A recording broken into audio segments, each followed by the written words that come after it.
So today we're going to be yarning about allyship and the referendum. I'm Laura, I'm a Gunditjmara woman, and I guess what I'm known for is wearing my values every day.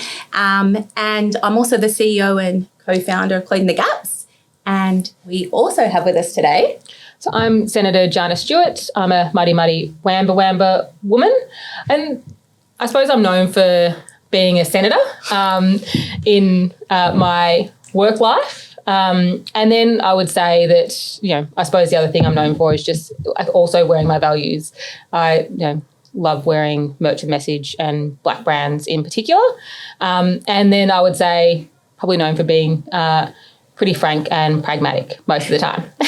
In lots of the things that I do. And looking absolutely fabulous while you do it, might I say. So I'm Sarah, and I guess probably a lot of people that are listening today may not know who I am. So I'm the co-founder and deputy CEO of Closing the Gaps alongside Laws, but as a non-Aboriginal person, I guess not being known or seen is kind of exactly why I do what I do. Seem to be in the background doing things in the back end. I'm really excited about this conversation to talk to you both actually with such different roles.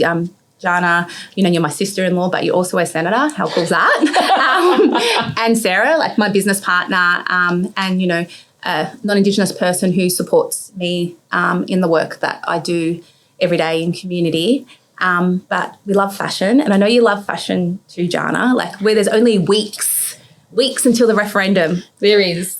So the date's finally been announced by the Prime Minister. We know that, there's only, weeks now until Australians will be going to the polls to vote in this referendum. And I feel like a really good place to start our conversation today is to be just really clear about what it is Australians are going to be asked to vote on. And I think just a really simple thing to do is actually read out what the question is for people listening. Love that. Yeah, absolutely love that. So the question that will be on the ballot paper when you get into that box, it'll say, a proposed law to alter the Constitution to recognise the First Peoples of Australia by establishing an Aboriginal and Torres Strait Islander voice. Do you approve this proposed alteration? That is the question that'll be on the piece of paper in the ballot box, and every single Australian will be asked to write yes or no to that simple, very simple proposal. And then there's there'll be a section which that talks about what the constitutional amendment looks like. There's no surprises in that information is out there for everybody. But I think what's really important as well, this referendum is really an idea that has come from First Nations people directly. This is a culmination of decades of asks, really, whether we've been marching on the streets with our fists in the air or whether it's coming together at Uluru to pen the Uluru Statement from the Heart. Our mob have been asking to be heard for decades. And right now, what the Parliament, what the government is doing is really being the facilitators in bringing the referendum to the Australian people, an ask that's come directly from First Nations people. And I think that's a really important thing not to forget in this referendum. And the other piece of information I think is really important about the next coming weeks is that over 80% of First Nations people support enshrining a voice in our Constitution. Over 80%. That is a thumping majority by anybody's standards.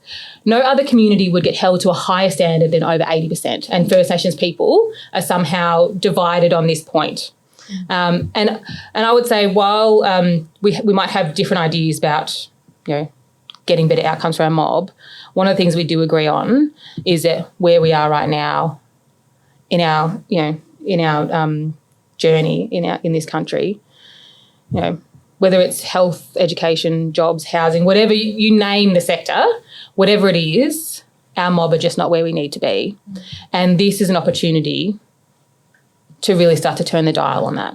We know that our organisations, our community has been working for decades trying to move the dial. What they really need is a government and a parliament that listens to them, and that's what this will do. It's funny because the referendum question, it's quite a simple ask, but I don't know if it's just me, but it sounds, a lot of the words in there sound really complicated. And it is kind of hard to, I think, unravel for for the ordinary Australians about what we're actually asking. And I, correct me if I'm wrong, Jana, Senator Jana, but quite simply, I'd say what we're asking for is recognition of First Nations people in the Constitution, in the nation's founding document, and the second part of that, recognition of First Nations people and 65,000 years of culture. Yeah. And the second part of that, and we know Mob have actually advocated that recognition wasn't enough. Yep, absolutely. So they asked for a voice to be enshrined. Yep. So we can be right. listened to. Absolutely right. When I'm chatting to people, so I feel like I've done lots of forums now, had lots of really great conversations, both knocking on people's doors, but also big town hall events. And one of the things that I'm really clear about when I talk about who I am and where I'm connected and my over 65,000 years of connection to this place, one of the things that I always want to talk about is how this referendum is an opportunity to connect, our mob's 65,000 years of history to who we are today as a country in our constitution. It's about uniting us in our country's founding document. I think that's a really important point. And that in and of itself is enough for lots of Australians to really get on board. I think majority of Australians are really on board with the idea of recognition, but we know for our mob, we want more than recognition. We want to be heard because we know that when our mob have a seat at the table, our kids are happier and our families are healthier. And I think that's exactly right. It's about listening to get better results. I think once you really understand what the ask is, you realise that we're actually not asking for much. And I think as that's become, really a lot clearer as I've started to work through all the potentially the mistruths and the fear mongering that we've seen. And I've read a lot and I've listened to a lot of people, is that this is not a radical idea. And I think that's probably why some Aboriginal people aren't supporting it. The progressive no is that it doesn't go far enough. Yeah. But I guess this is the opportunity on the table and it's our first step. Yeah. But can I just go back to fashion? We are closing the gaps and we unite people through fashion and cause. We create merch with a message every day and we encourage non-Indigenous people to wear their values as well. I think I'm going to throw over to you, Sez, as the non-Indigenous person in the podcast. Our token. What difference, what's your experience of wearing Aboriginal merch with a message? Yeah, I guess the reason why I wear my values, and those values being about social change and justice, is that it's an opportunity to bring conversations to the forefront that perhaps I wouldn't normally get to have.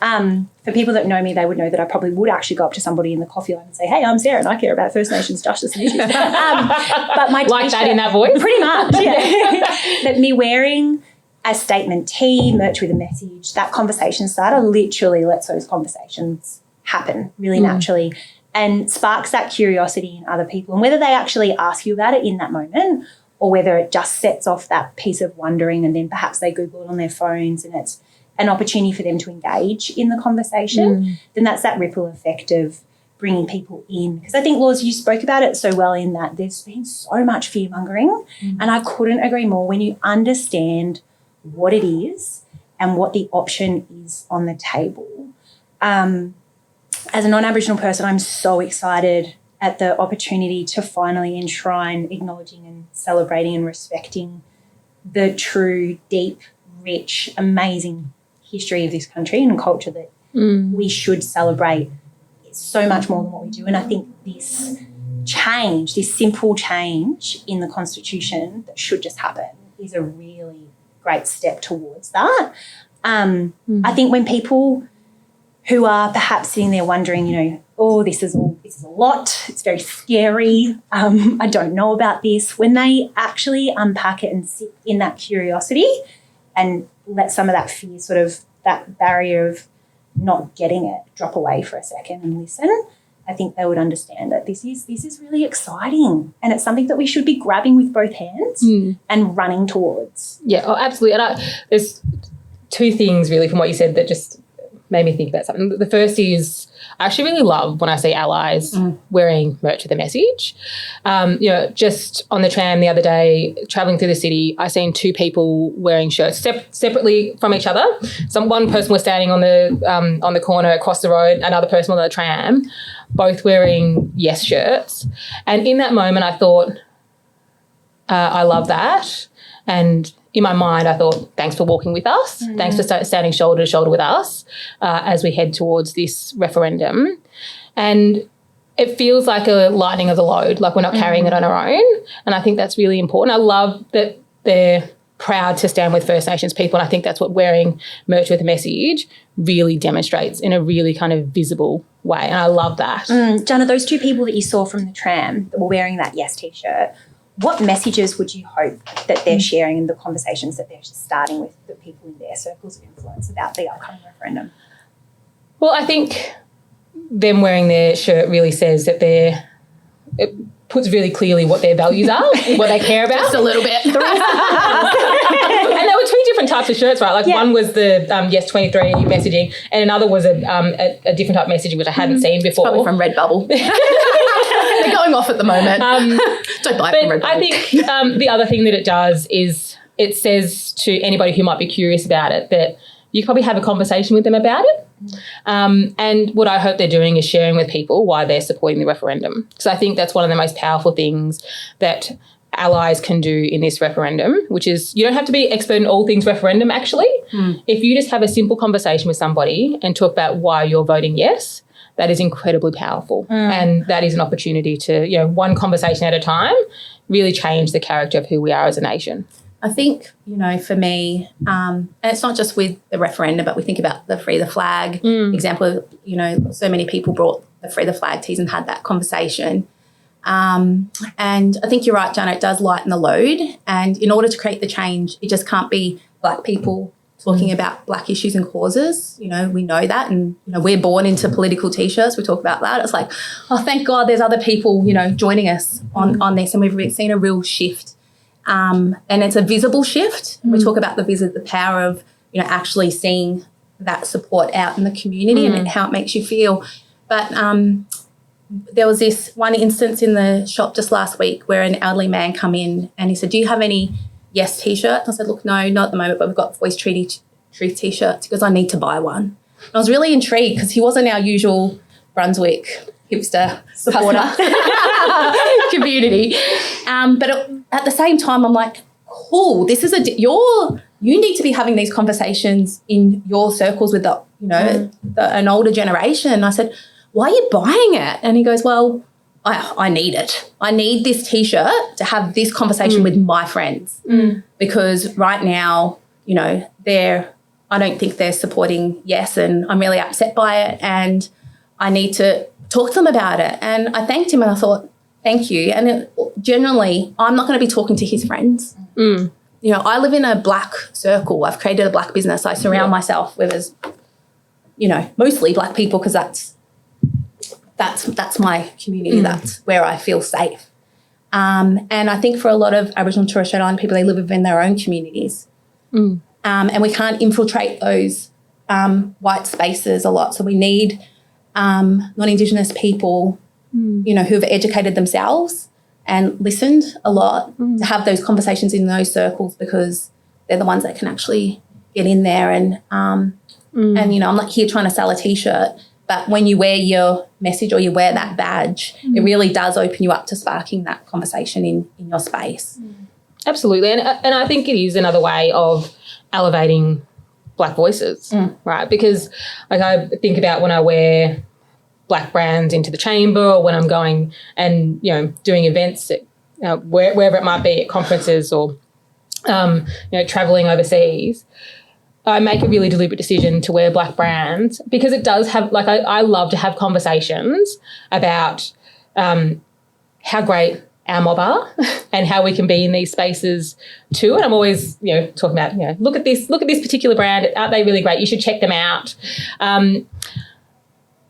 Because I think it sends, for me, the importance of having that conversation really is to demonstrate that our mob can be in these spaces too. Because I think one of the challenges with having a conversation, this type of conversation we're having this year, we're talking a lot about the deficit that our communities are in. And rightly so. I think, our communities are, at the bottom of most, social charts. Indicators. Indicators.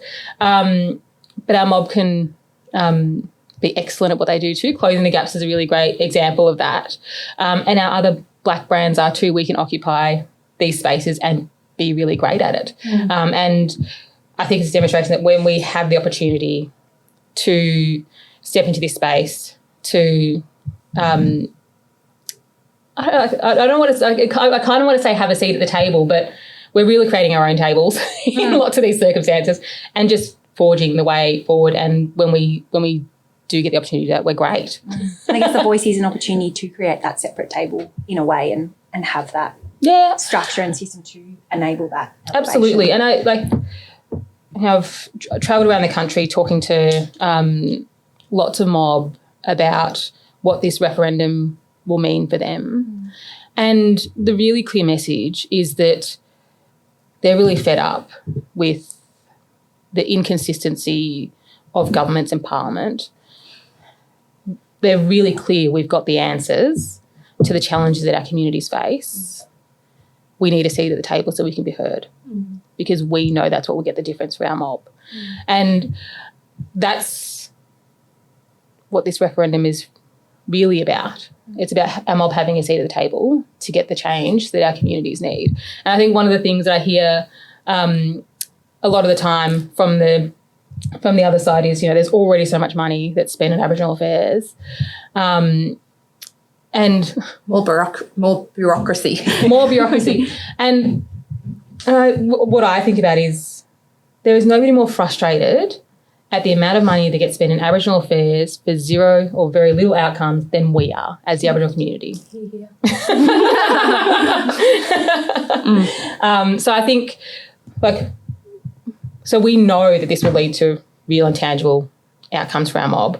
We also want to make sure that when money is invested in our communities, it hits the ground and it's getting better outcomes for our communities, because it's what our kids need. It's what our kids deserve. And that's the other thing it makes me think about is, and I was thinking about that old fellow you were talking about coming into your shop. Bless his cotton socks. You're such a darling. Anyway. And I suppose one of the things that I'm always reminded about is this is about what we leave for the next generation. And it's really about leaving them a better country than we are today. And I think that's what, the old fellow who come into your shop hopefully is thinking about. What is it that he's leaving his grandkids and the generation after him? And we hope that's a better, more empathetic, more caring country than we are today. And a better Australia for Absolutely. everyone. Yeah, absolutely. Jana, as a senator, you get to wear, Senator Stewart, you get to wear your values in some pretty incredible spaces with some pretty incredible people. Can we just take a moment for the time that you wore the dress that said yes, please? I think we should absolutely take a moment for that. Agreed. What was it like to step into Parliamentary Midwinter Ball dressed head to toe in your values? Can I just say, sorry, butting in. Yeah, go. Just a little bit. How, when we, dressed you in that dress, we absolutely knew that you'd be the right person to rock it. And rock it you did. Oh, dear. I feel like, well, first of all, I need to say what an incredible job Clothing the Gaps did in bringing that together, really an idea that come from you and, over a period of 4 months really came to life in a big way. I feel like we're in the nuts and bolts, right? You don't quite realise, I think, the gravity of the moment, and I don't think I did, at least, until I was, walking on, the upper level. Can you explain the dress just in case people haven't seen it? Sure. Yeah. You should have seen it, but if you didn't. I've always wanted to say that. We'll put it in the show notes. Is that the thing? Funnily enough, I've always wanted to say that. I was having a conversation. What are we today? We're Wednesday. Tuesday? No. I was having a conversation just yesterday with somebody about the dress, right? I was at a internet governance forum in Brisbane, of all places. Sounds great. Yeah.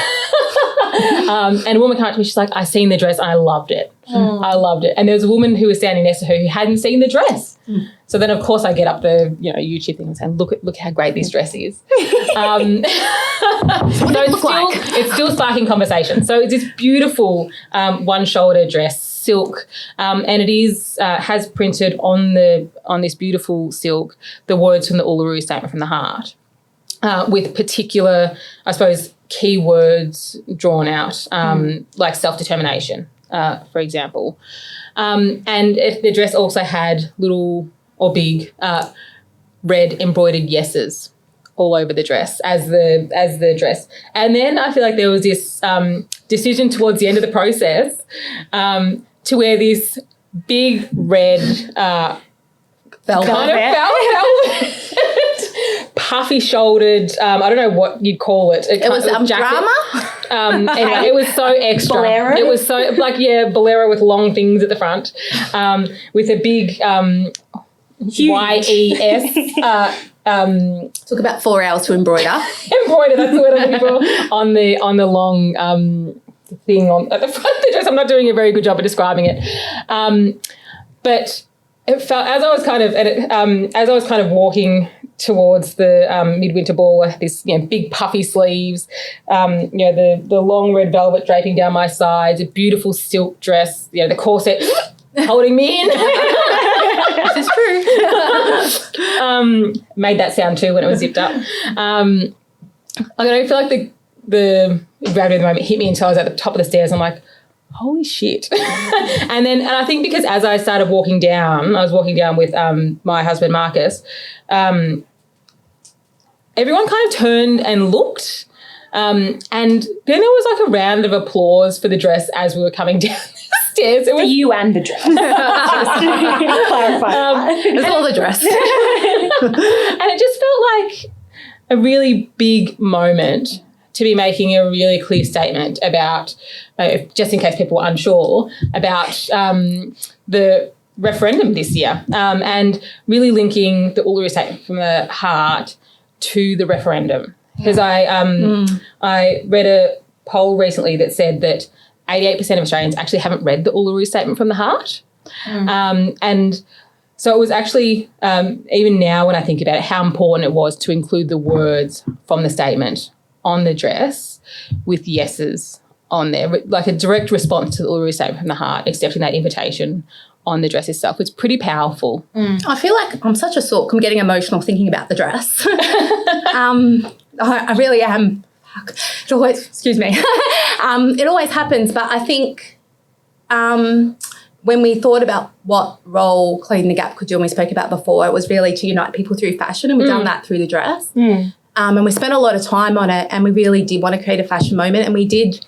Like, we were in all the newspapers and on all the channels. Yeah. And it was really lovely to sort of get that conversation started, and it started around because you wore that dress. It wasn't just the dress, it was everything that you encompassed, and you encompassed as a Black woman, as the sorry, I'm so proud of you. As the youngest senator. I really no, you're right. You go. You have a moment.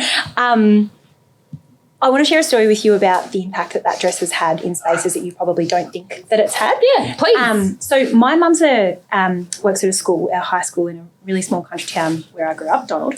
And Mum was so excited to call me not that long ago, a couple of weeks ago, where all of the teachers from the high school were having dinner at the pub one night. Now, we're talking like very small country farming town, yeah? And Mum was a little bit late, and she said she walked into the pub and all of the teachers at the table were sharing photos of the dress. And they were so excited about how brilliant it was. And Mum walked in and she just assumed that it was because they were excited because it was a Clean the Gap thing. And that because, small country town, connected to you, school alumni things are pretty important. Yes, yeah. But they'd actually forgotten that it was that I had anything, not that I had much to do with it, but that there was any Donald connection to this front page news story. And they were all talking about, how incredibly beautiful the gown was. So yes, absolutely. Not just was it, great merch with a message, but it was stunning. And how incredibly positive and supportive they felt like that conversation coming through was. We're talking about, a white country farming town in the Mallee. I think the opportunity that fashion and clothes have to bring those conversations to those spaces, I can tell you now that the conversation at the pub in small country towns is probably a little bit different about the upcoming referendum. But I think that's the really great opportunity, that opening that door up for bringing people in with curiosity and the open arms and the generosity, I think, that you offered Australia when wearing that dress of saying, walk with me on this journey, walk with us, was really powerful. And that round of applause that you got when you walked down the stairs, that was from all people in the government and in power was incredible. The other thing that I would say just about the places that it's reached, I've had school teachers actually come up to me as well and talk about how kids in their classroom have done little projects on it. Which is so sweet. But this is the influence and the opportunity, right? And that's why, essentially, it's certainly why I do what I do. It's not about the clothes, it's about the ripple effect and the change that we get to create through using fashion as that vehicle. Yeah, and it was, for us, it was a real test to see if it would actually work. And it did, it was just the perfect clash of, yourself, the midwinter ball and the referendum, all at the upcoming referendum, all at the same time to create this opportunity. It was a real moment. It was such a moment, and it worked. Like, I'm trying to create a fashion moment, I kept putting it out in the world, and we did. Yeah. But I guess, that's where, we used our skill set and our, absolutely, what we're good at to help elevate and create that change in that moment. I guess I'd really love to explore, that's what we did as a business. Like, what can we see other businesses and other sectors be doing right now to help elevate this conversation and see it out in more spaces and in more places and inviting more people to get involved in learning about this? What's your thoughts? Look, I think it's really important that businesses step up right now. We've spoken about how Closing the Gaps, we use fashion and we created a moment. And that wasn't for us. That was a moment to educate the nation. I think businesses, especially businesses, all people, but we're in a business, so I'm talking to other businesses, that you've got an opportunity to influence and create social change. So think about what you've got in your hands and what you can do to support positive outcomes for Aboriginal people. We do a lot, and we're an Aboriginal business, but again, the same way we invite non-Indigenous people to wear the tees and have those yarns and share that load, I want to see, and we actually, in order to get this referendum through, we need to see corporates and businesses step up and use their platforms, influence, educate their staff around it. Is there anyone that you see that's doing it well? I'm hoping that we see more of it. I think that there are people that are, there's certainly a lot of people who are having those conversations internally. Yeah. There's so many guest speakers going in and people are educating their staff, which is amazing. But it's actually just a really useful thing for people to do. I think that's, for me, the thing that I would say to businesses, I suppose, is the first thing you need to do is understand what it's about. Because I think it's lots of businesses, they might not realise it, but often they're places that people come to get information and trusted information. And so you can really be, I suppose, a facilitator of some of what this referendum is about in the first instance. And I think connected to what we said earlier, I think the other really useful thing that people can do is just share why you're supporting the referendum. I think is a really powerful thing you can do, even without having to be an expert in all things referendum.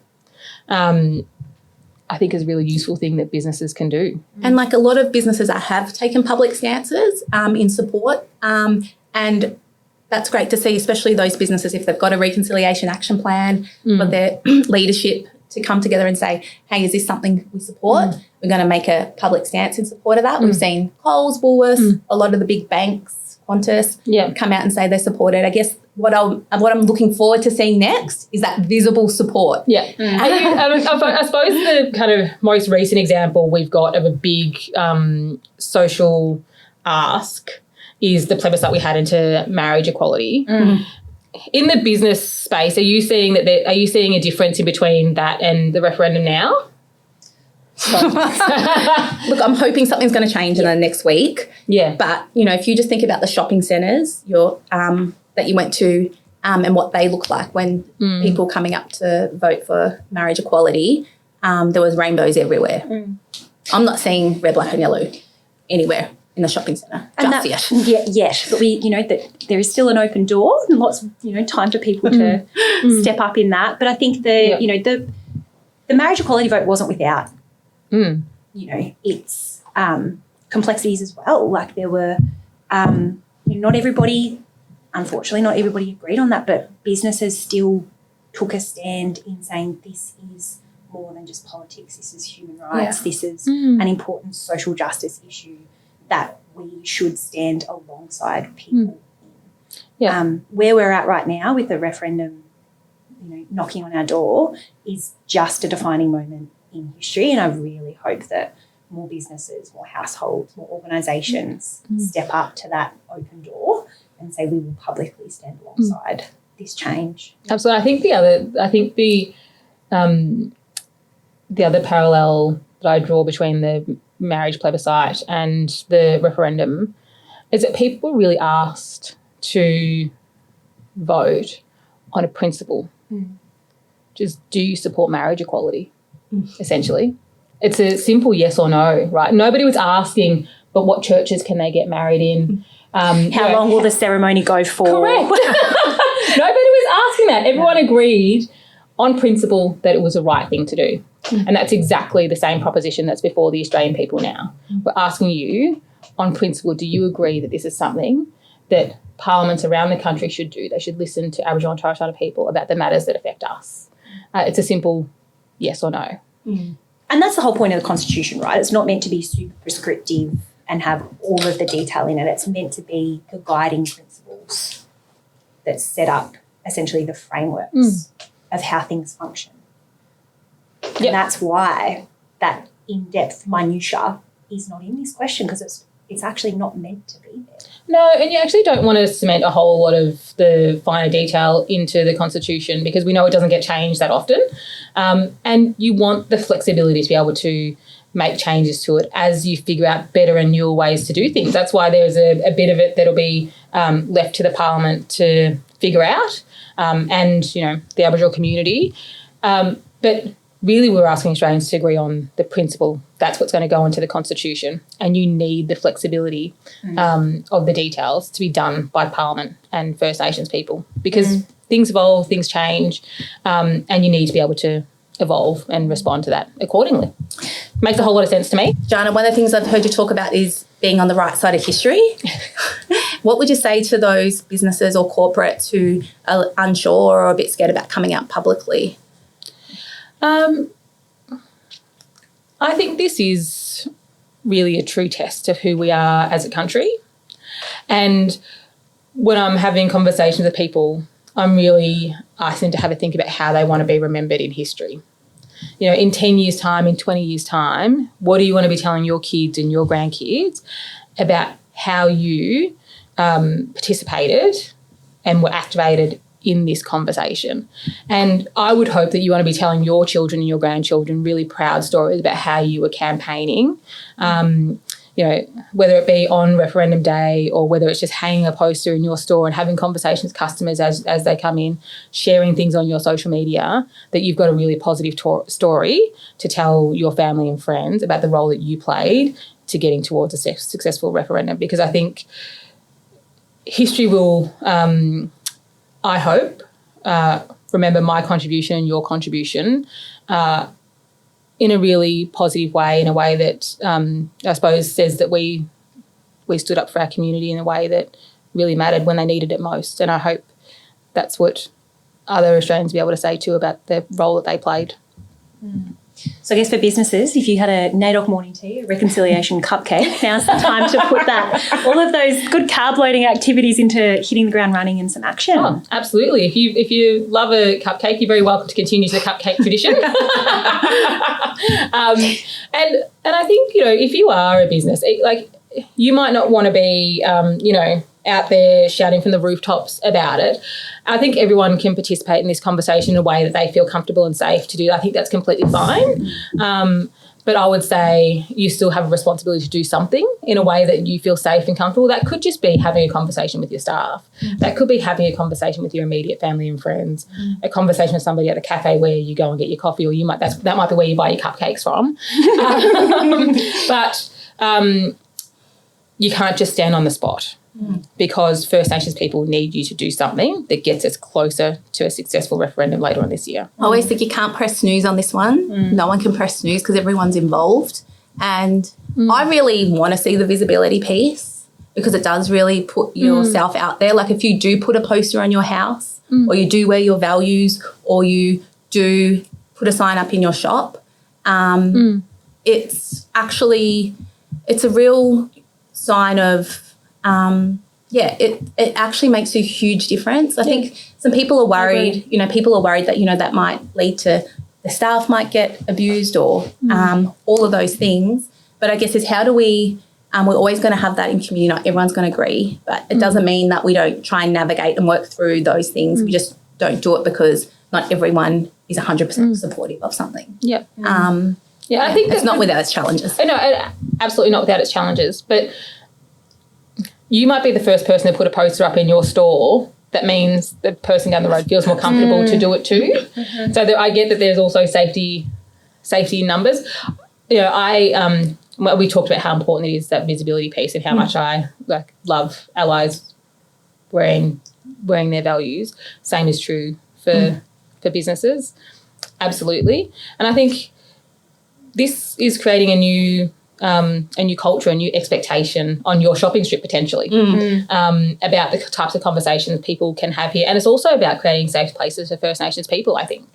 I'm probably more likely to go and have a coffee in a shop that's got a yes poster on the wall to, I suppose, repay their solidarity for walking with us.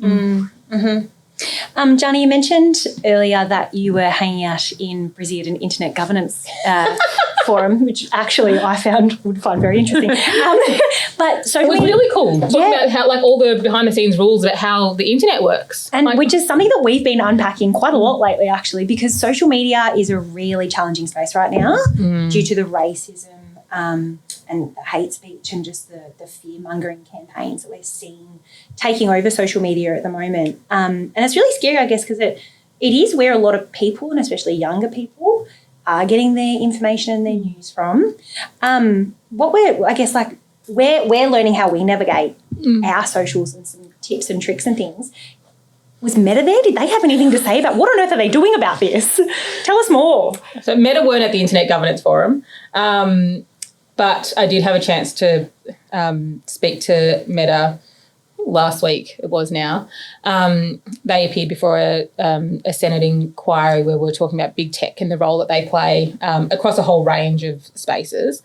And I got to ask them about, I suppose, the spaces that are online and what they're doing. And I think they said that they're trying to be really proactive, particularly in the lead up to the referendum. I think everyone here can agree it's not enough because we're still feeling the brunt of the people that fall through the cracks of the systems that social media platforms are trying to set up to keep, social media platforms safe.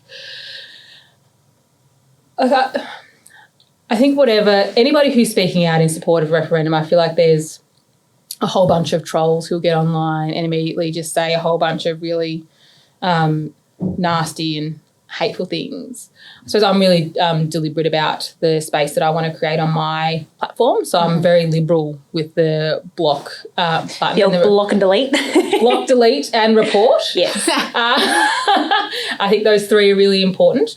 And it's interesting because having a conversation with someone the other day who was saying, they're really unsure about where to report comments that are very blatantly racist.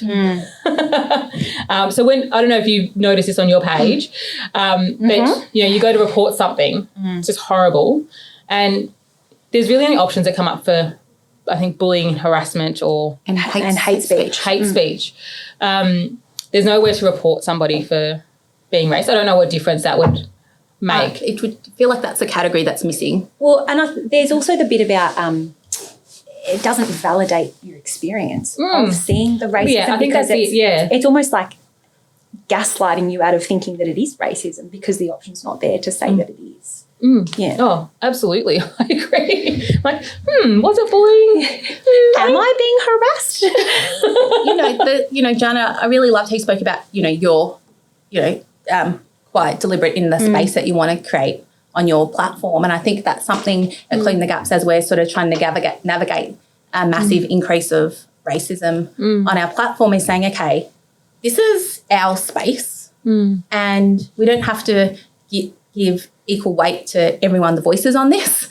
And if we don't agree with a comment or we think it's fear-mongering, then we're just going to block and delete it. And it wasn't something that we got to easily. It's something that we've sort of started to implement now, and it feels so much better. And I think for people, for other businesses, I would say if you're sharing something and there's a whole lot of vote no, vote no, vote no, vote no, just you don't have to leave that on your page.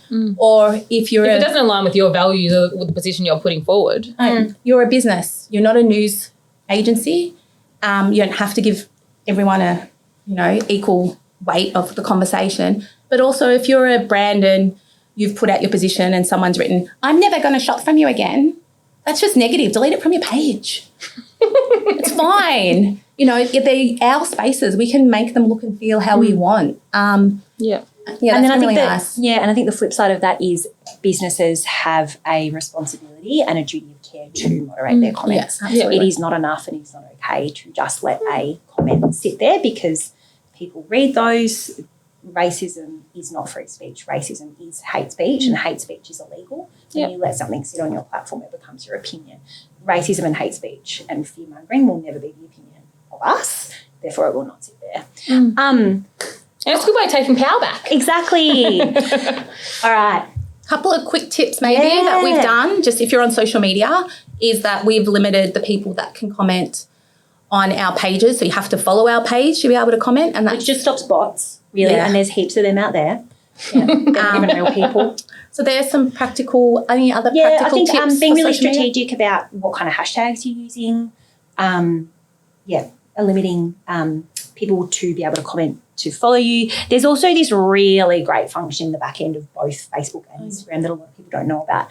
It's like a profanities list essentially, where you can upload a document or a list of words that if a comment tries to get posted onto your threads, if any of those words are in that comment, it will automatically get blocked and deleted, which is a great win. It's a great tip. I know, right? So everyone should do that. And the thing is, and Mob talks about this all the time, they say don't read the comments.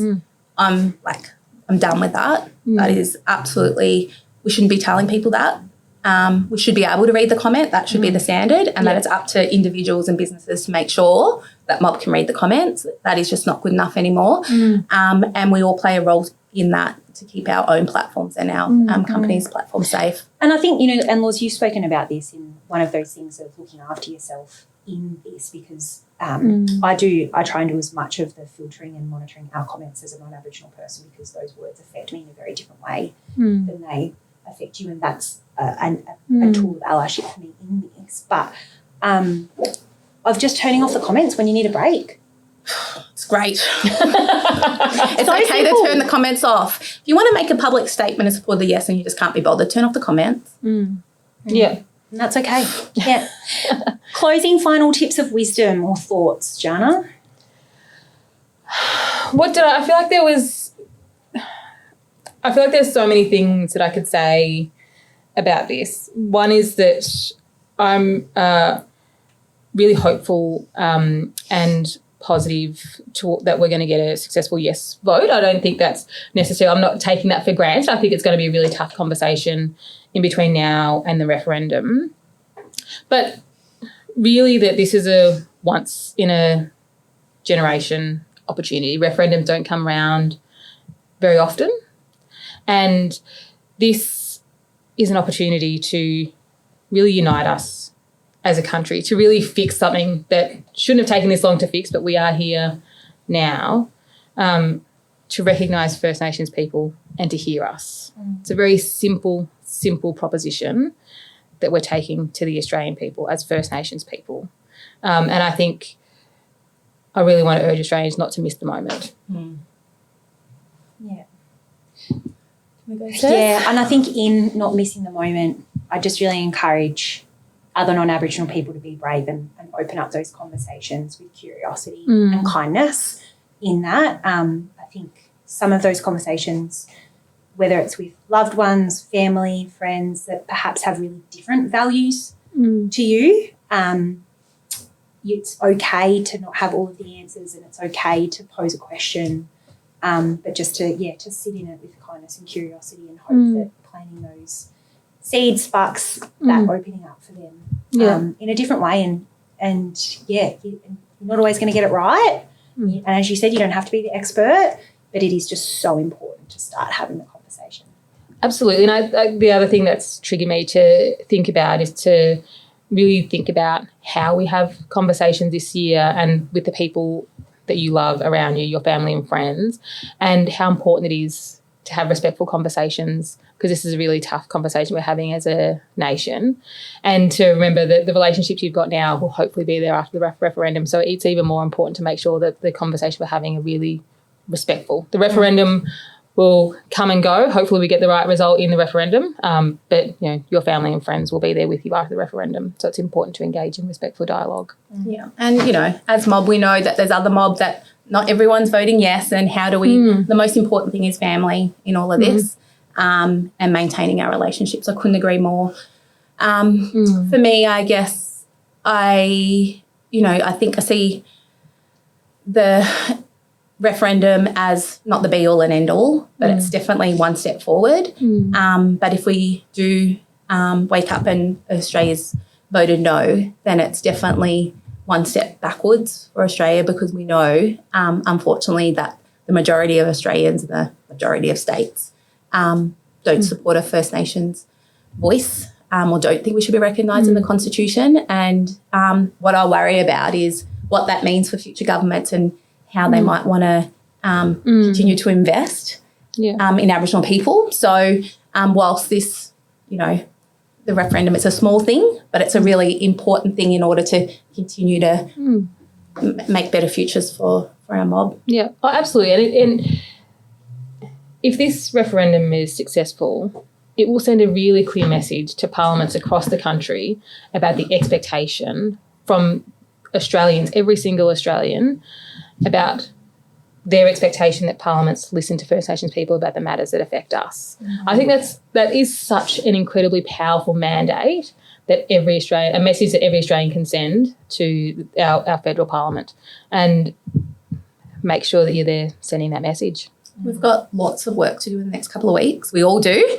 And everyone who's listening and all Australians have got that work to do.